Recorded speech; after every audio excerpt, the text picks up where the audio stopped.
Assalamualaikum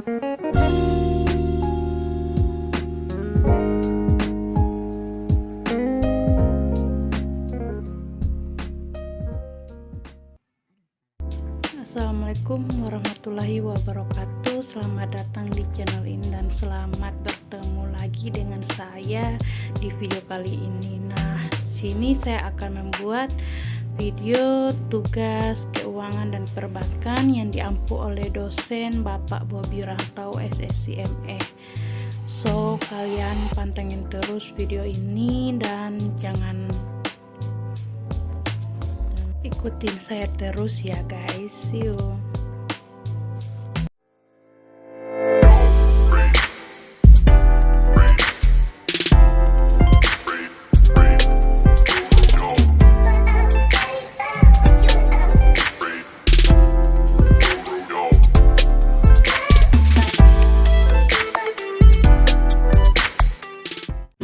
Oke, baik, di sini saya akan membuka materi yang saya akan presentasi.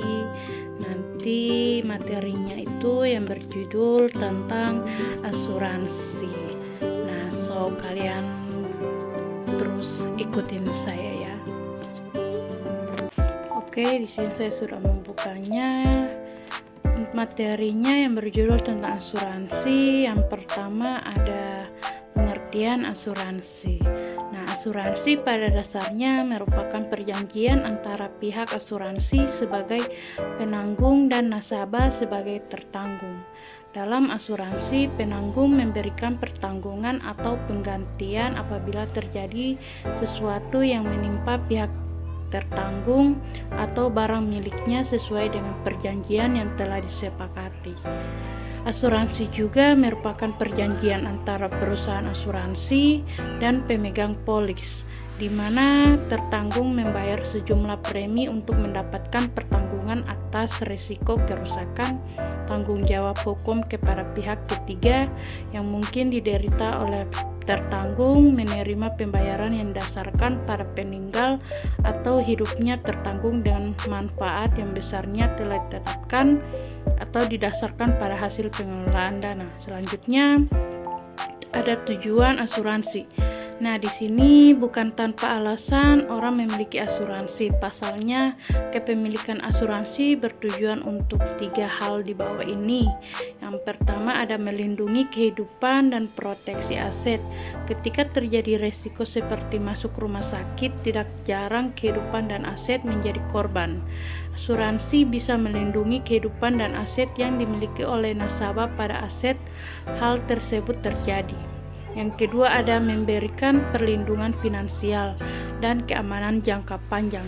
Banyak orang yang berpikir bahwa dampak asuransi tidak bisa dirasakan pada saat ini. Faktanya asuransi bertujuan untuk memberikan perlindungan finansial dalam jangka panjang. Dan yang ketiga, mengurangi dampak kerugian akibat kejadian tak terduga. Kejadian tidak terduga selalu mengakibatkan risiko, terutama dari segi finansial. Asuransi bisa meminimalkan dampak yang sifatnya mendadak tersebut, sehingga tidak berkembang menjadi lebih serius. Contohnya, nasabah yang meninggal dunia pada menjadi kepala keluarga. Ahli waris nasabah tersebut akan mendapatkan uang pertanggungan sebagai bekal hidupnya. Selanjutnya ada fungsi asuransi.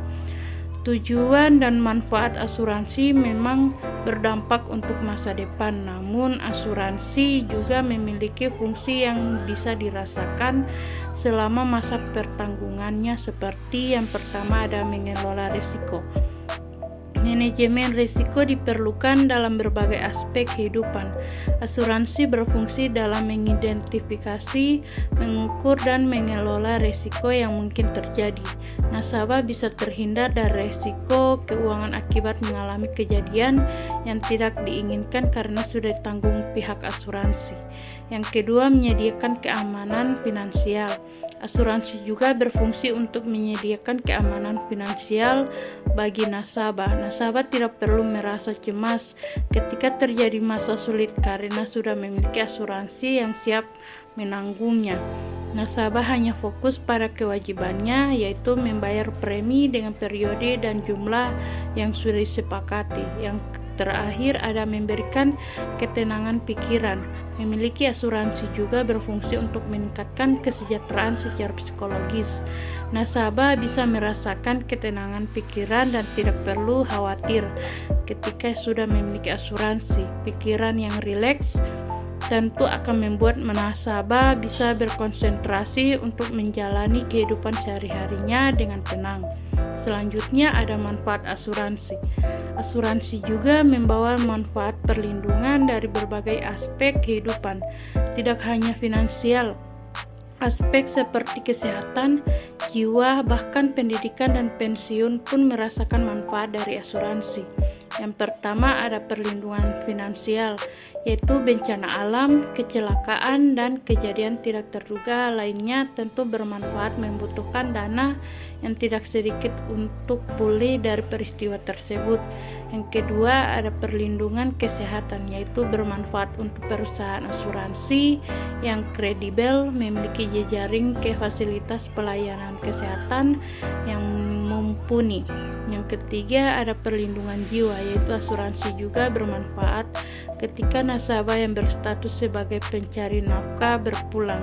Yang keempat ada perlindungan pendidikan, yaitu bermanfaat untuk biaya pendidikan yang tinggi dan selalu meningkat, tentu menjadi kekhawatiran bagi orang tua. Dan yang terakhir ada persiapan pensiun, yaitu ada juga manfaat untuk asuransi yang memiliki masa pertanggungan sampai nasabah memutuskan untuk tidak lagi bekerja dengan alasan pensiun. Selanjutnya ada jenis-jenis asuransi atau akad. Akad dalam asuransi syar'i terdapat 4 jenis akad, yaitu akad tabaru, akad tizarah, akad wakalah bil uzrah, dan akad mudarabah mustarakah. Yang pertama ada akad tabaruh, hibah atau tolong menolong. Peserta asuransi memberikan hibah yang akan digunakan untuk menolong peserta lain yang terkena musibah, sedangkan perusahaan asuransi sebagai pengelolaan dana hibah. Yang kedua ada akad tizarah. Dalam akad ini perusahaan asuransi sebagai mudharib atau pengelola, dalam peserta sebagai tabibul mal atau pemegang polis. Premi dari akad ini dapat diinvestasikan dan hasil keuntungan atas investasi tersebut dibagi hasilnya kepada para peserta. Yang ketiga ada akad wakalah bil uzrah. Akad ini memberikan kuasa dari peserta kepada perusahaan asuransi untuk mengelola dana seperti dengan imbalan pemberian uzrah. Perusahaan asuransi sebagai wakil dapat menginvestasi premi yang diberikan. Yang terakhir ada akad mudarabah mustarakah. Akad ini merupakan pengembangan dari akad mudarabah di mana perusahaan asuransi sebagai mudharib dan juga menyertakan dananya dalam investasi bersama. Dana peserta bagi hasil investasi dibagikan antara perusahaan asuransi dan peserta sesuai nisbah yang disepakati sesuai dengan porsi dana masing-masing. Selanjutnya ada asuransi jiwa, yaitu di sini ada jenis asuransi atau perlindungan. Yang pertama asuransi jiwa, yaitu demi melindungi keluarga karena kematian dini atau kematian selama masa polis, kita dapat memanfaatkan adanya asuransi jiwa. Yang kedua ada asuransi seumur hidup, yaitu asuransi seumur hidup yang memberikan pertanggungan seumur hidup dan umumnya hingga mencapai usia 99 tahun. Yang berikut ada asuransi kesehatan, yaitu selain asuransi jiwa, kita dapat membeli asuransi kesehatan untuk diri sendiri atau keluarga. Yang berikut ada asuransi unit link, yaitu asuransi sekaligus rencana investasi. Dengan membayar premi, kita akan mendapatkan pertanggungan sekaligus pembelian unit ekuitas. Yang berikut ada asuransi investasi, yaitu asuransi investasi di mana kita dapat membeli polis sekaligus melakukan investasi. Asuransi unit link termasuk dalam asuransi investasi yang memberikan manfaat berupa proteksi dan nilai yang berasal dari pengembangan dan investasi sesuai pilihan yang ada. Berikut Oke, baik, sampai di sini penjelasan materi tentang asuransi dari saya.